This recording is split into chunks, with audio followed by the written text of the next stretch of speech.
Let's begin by talking about prostate cancer.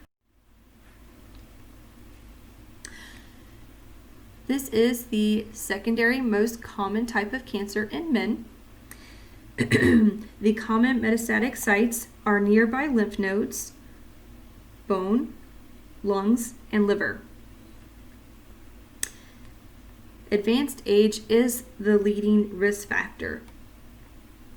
The second risk factor is a first-degree relative, or if multiple relatives have it, that definitely needs to be checked earlier. Maybe when somebody is age 45. It definitely has to be looked at when somebody is 65 though. So 45 if they have a first-degree relative, or 65 if you're your average male. There are some diet influences that can increase a patient's risk to get prostate cancer, specifically red meat and eating a lot of foods and complex carbs. No, eating a lot of simple carbs. I'm sorry. If patients eat a lot of simple carbs, that increases their chances to get prostate cancer. As well as eating a lot of high-fat foods. So the solution would be for patients to decrease their chances of having prostate cancer would be eat less red meat, eat more complex carb, fruits, veggies, and lower fat foods. According to the data, eating foods high in omega-3 and vitamin E is sort of controversial in terms of preventing prostate cancer. And as you can see here, African Americans are at greatest risk for developing prostate cancer because it affects them at an early age. Sorry.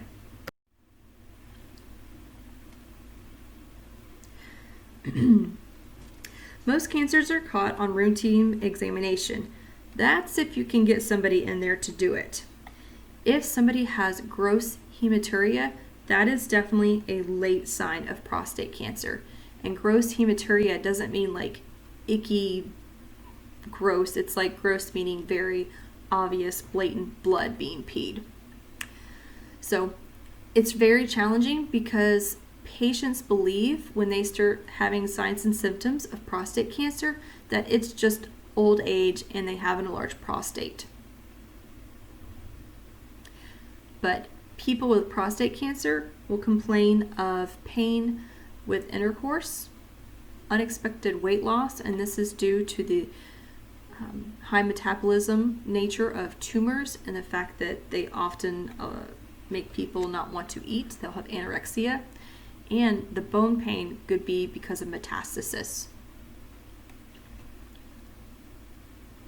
As I mentioned before, the PSA is not as specific as once thought because it can vary significantly between ages and races.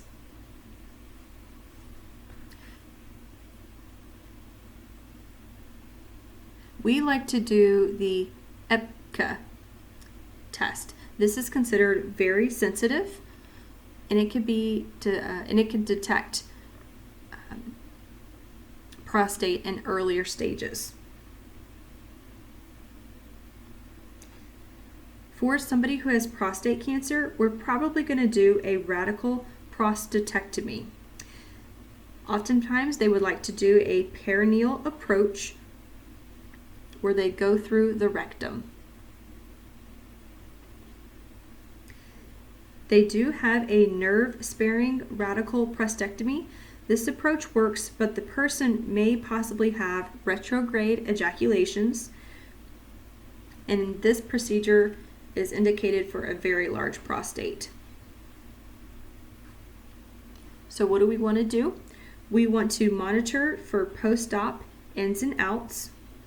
We're going to make sure to give antispasmodics for the bladder. We're going to make sure they are out of bed the night of surgery, and this is to reduce their chances of getting a DVT. We want to inform them to not strain for a bowel movement. No rectal drugs or enemas. They need to make sure to shower only, no soaking in a tub or bath.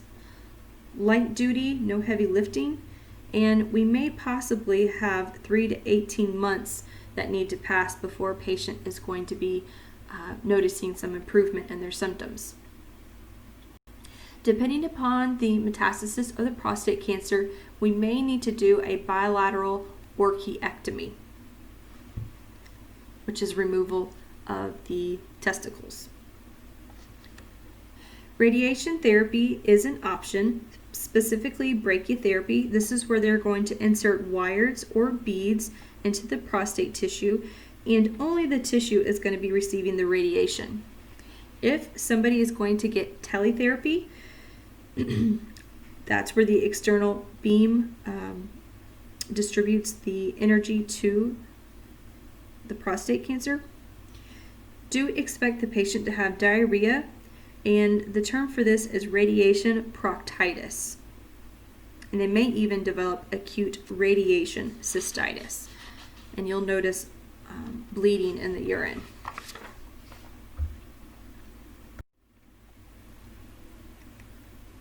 I'm going to jump back for just a moment and read you a question about BPH.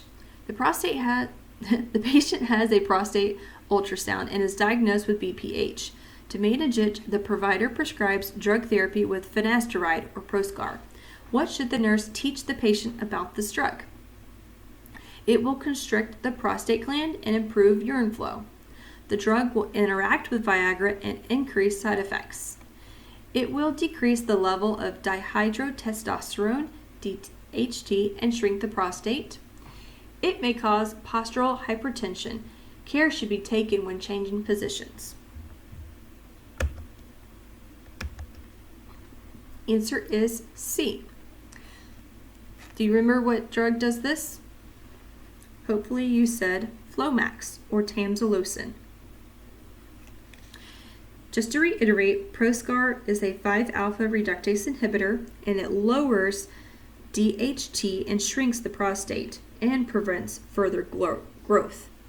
It's important to remind patients with this medication that it may take up to 6 months before improvement occurs, and side effects do include erectile dysfunction and decreased libido. And for that, patients actually take Viagra. So this right here is not true.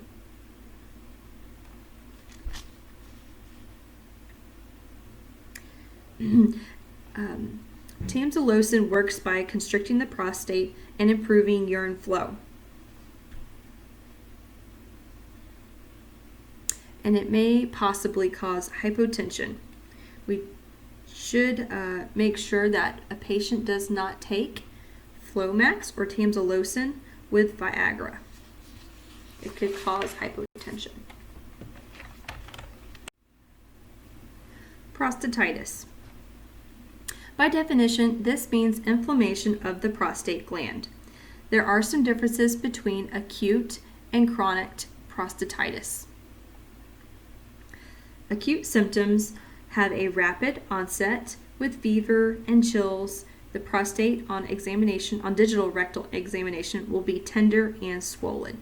This is where the nurse can help collect the expressed fluid. For chronic prostatitis, patients may have test positive for bacteria, but they'll have no systemic presentation. Right here. If we were to draw some blood work, we may notice on acute prostatitis that a patient will have elevated white blood cells, and we may see an elevated PSA. Sexual function is impaired, usually related to the discomfort. And there are your two complications. Inflammation of both. Make sure to teach the patient that he is at risk for a UTI and to urinate often. We will probably administer antibiotics to this patient, such as sulfamethoxazole and trimethoprim, also known as Bactrim.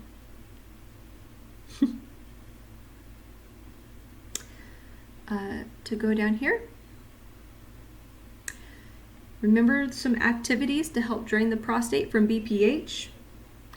First one is sex. If a partner's unavailable, then masturbation. So your options to drain the prostate would be sex and masturbation. Do be sure to double check the kidneys and make sure they're okay before you administer an NSAID. Treatment can last weeks to months for prostatitis. And we're probably going to administer tamsulosin, the alpha blocker, to promote voiding. Just like BPH, make sure to avoid over-the-counter antihistamines and decongestants, as they can increase urinary retention. The patient definitely needs to increase their fluid intake.